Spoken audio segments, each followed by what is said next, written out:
been a year of planning, and we're doing stuff, and we're so excited.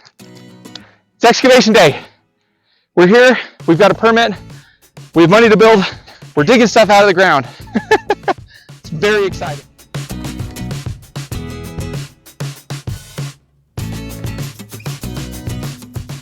Well, we got up to the lot at about 9 a.m. this morning and they had already started working. So we've made a little bit of progress already. It's day one and I'm so excited.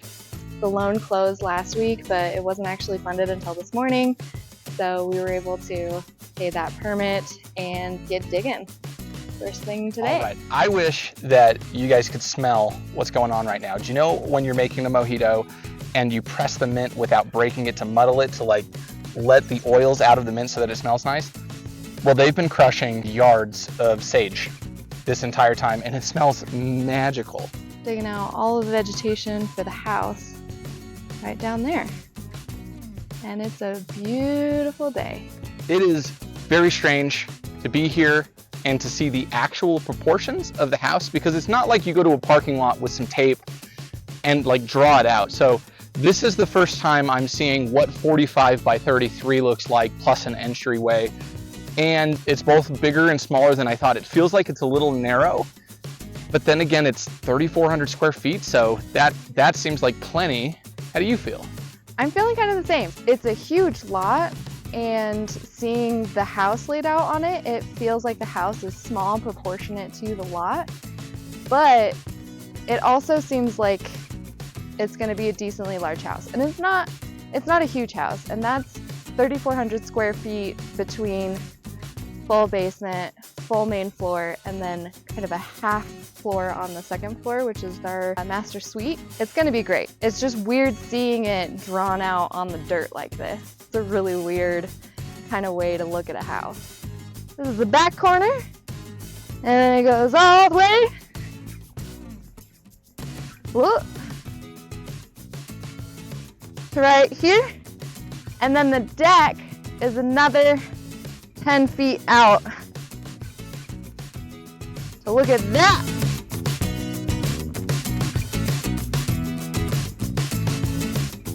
So this beautiful sort of smooth patch of dirt is where the garage is going to be. And as you can see, it's enormous. It's 40 by 40 feet, and there's going to be parking and pull-about area right there. And then, if you can follow me, and our road is going to go right along the property line right there, just kind of shoot down the hill, which is going to be awesome.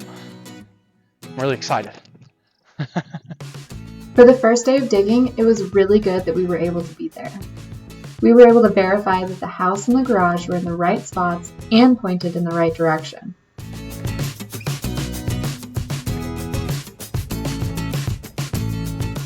We both took the day off so that we could watch and ask questions and get some video of the process. However, we couldn't take the whole week off, so Tuesday through Friday we spent working out of our trailer in an RV camp nearby and checking in when we could. It was honestly amazing to us how quickly the digging stage progressed.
end of day 2 of digging, and I look pretty sunburned.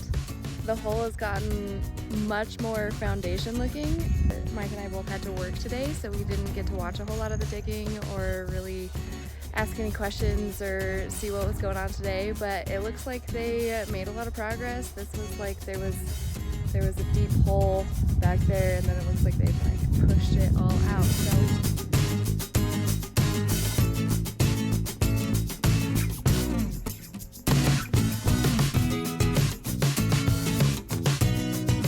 Zeus's favorite thing was that there were lots of sticks around for him to play with.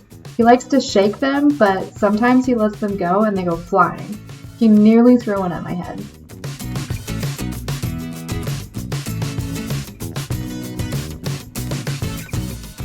By the third day, the hole for the house was pretty well leveled. They had also started on the road so we could actually drive onto the lot for the first time. Thursday was so cold that it snowed a little. We went from lovely 70s at the beginning of the week down to the 30s. But that didn't slow the progress one bit.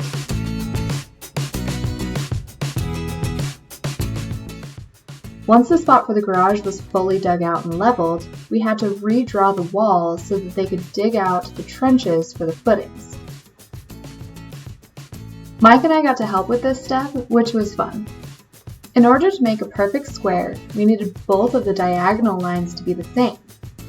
The garage is a 40 by 40 square, so I used the Pythagorean theorem to calculate that the diagonal should be 56.5 feet, while Mike walked around with our excavators and measuring tape. On the first try, they were pretty far off. One diagonal was 52 feet and the other was 58, but we were able to make a perfect square in the end. So this is week 1. We're going to do a little recap. They got a lot done on the lot. Yes, they did. We have a leveled off spot for the garage. We got to draw out the garage with the excavators, and then they dug out the footings. So that is ready for the foundation guy. The house is dug out. We do not have footings in the house yet because we need our foundation guy to come and mark exactly where he wants those to be precisely so that we have a square house. And we have a variety of roads, some of which are in the correct place, some of which are going to have to be redone, which is a real bummer because it means that we lost a bunch of foliage that we wanted to keep. But these things happen and everybody's doing their best, so we're not too worried about that. But in short, we've got a road, we've got a trench, they're running pipe, they've dug the house out, they've dug the garage out. The garage is ready to be poured for footings. The house is almost ready. Next week, they are going to be putting in the septic system, well, the tank at least, and then they're going to be making this all smooth and they're going to gravel this so that we can actually use it as a road without 4x4, which is going to be really cool because then we can get the trailer up here. It's really, really lumpy right now, and I don't think there's any way we can get the trailer up on this because it weighs 1,000 million pounds. It actually weighs like 14,000 pounds. 14,000. So it's a lot. But one thing we wanted to mention is all of the stuff that went wrong this week. We learned some lessons this week. A lot of lessons. First lesson that we learned is that you can't actually make very sharp U-turns with the trailer on the hitch that we have because it will in fact strike the back window. So we busted out the back window on the truck. Sure did. Scared Zeus a little bit, but nobody was hurt. Zeus was in the back seat. I was making a U-turn in an area space, full lock in the truck, and because I have a short bed, we need a slider hitch that like moves the fifth wheel to the very back of the bed so that the cab will clear. And the cab misses clearing by like 1.5 inches. It's very close, but it's enough to break the window. It was enough to just shatter my hopes and dreams out of the back of the truck. Our brand new truck has duct tape on the back. The next thing that went wrong, it seems that our black water valve wiggled its way open on the road, and then we started just like a little bit. We started using the trailer. The pipe that's supposed to be empty was full of black water. Basically, there's a valve, then there's several feet of pipe in front of the valve that leads to the outlet for all of this stuff. And there's a lid on it, and you disconnect that lid and you hook up your pipe, and then you pull the valve open and it releases everything from the nasty tank. Unfortunately, it had filled itself already because that valve was just a little bit open from the transit. So when I removed the cap to put the hose on, raw black water.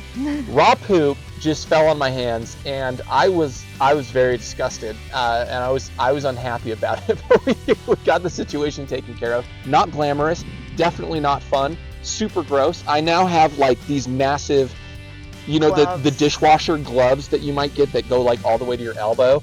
I've got a giant set and like a big old jug of hand sanitizer.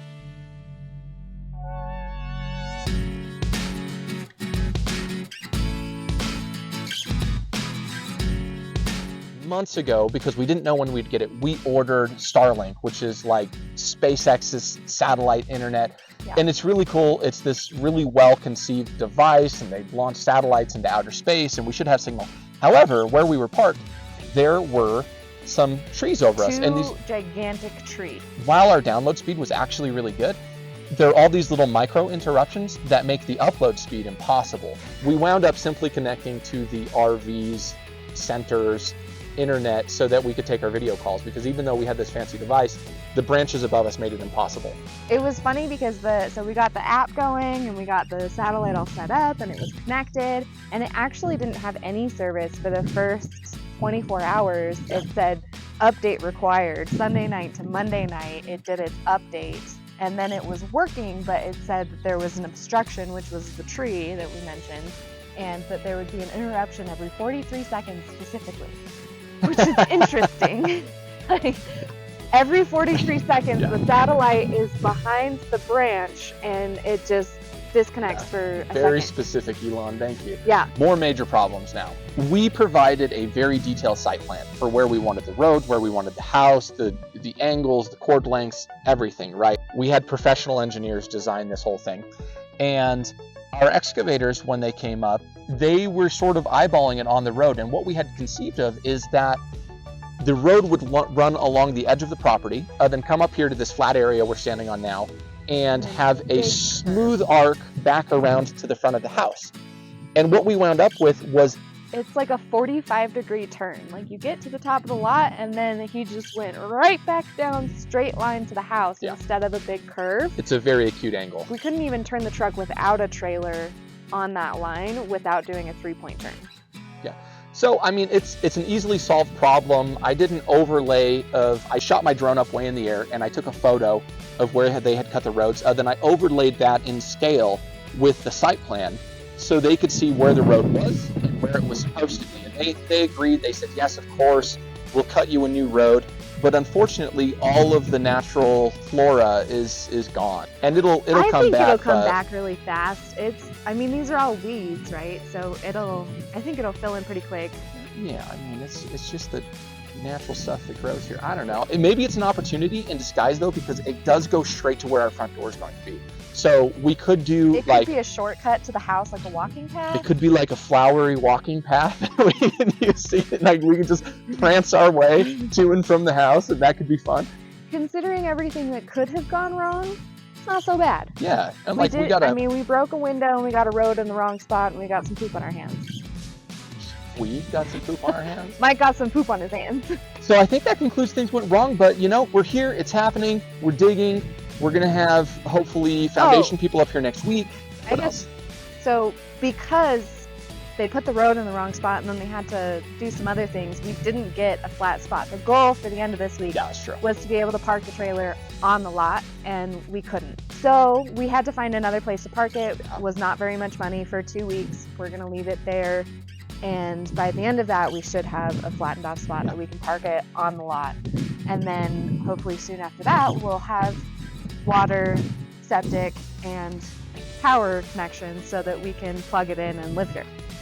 And we have to get that done by the end of June because our lease is up at our current townhome. Yeah, in the spirit of overly dramatic YouTube, we could be homeless. For the drama, we could be homeless if we don't get this done in 4 weeks. As a week 1 goes, pretty good. Moved a lot of dirt.